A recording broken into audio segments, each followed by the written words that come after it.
You had this dream of a solo performance, and in fact, you had visions of, through music, uniting Russia and the United States. I mean, those are the kinds of big plans you always had. How difficult was it for you to put that on the back burner, to put your time and energies into Sphinx?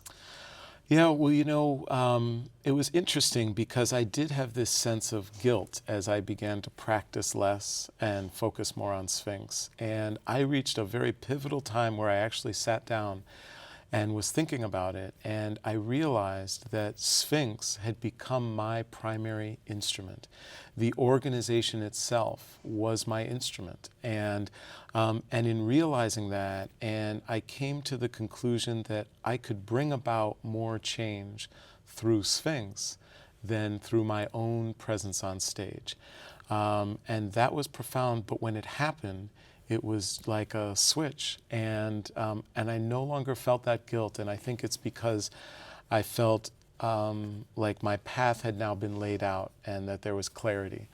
You know, that reminds me of Jane Goodall. Her love, her passion was in working in the field with primates, but she realized that she could communicate in a way that others couldn't, that could get the message that primates were worth saving. And I feel like you've made a similar sacrifice and are making similar progress. But speaking of progress, when you founded Sphinx almost 20 years ago, less than 2% of musicians performing in orchestras were Black and Latino combined. Today, it's only about 4%. So while you have doubled the diversity in America's orchestras, it's still only a measly 4% when, if you look at the U.S. population, 13.2% of Americans are Black.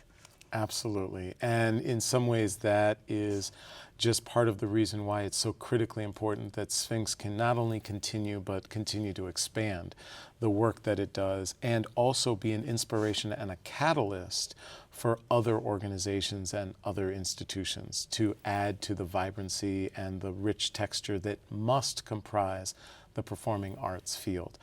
And on the one hand, we can look and we can say, this was great, we have made a difference, and we have in some areas significantly increased. Not just increasing that, but Sphinx alums have gone on to every single top 10 music school. It was pretty much unheard of for a Black or Latino solo instrumentalist to solo with an orchestra. That now happens almost 30 times every year with major orchestras around the country. There was no professional Black and Latino orchestra. There are now two, and one that tours 15 cities every year. So there are a host of things that have occurred, but there's tremendous work, and Sphinx, no matter how successful its work is, can never fully address this issue. It must be addressed in full by the field itself.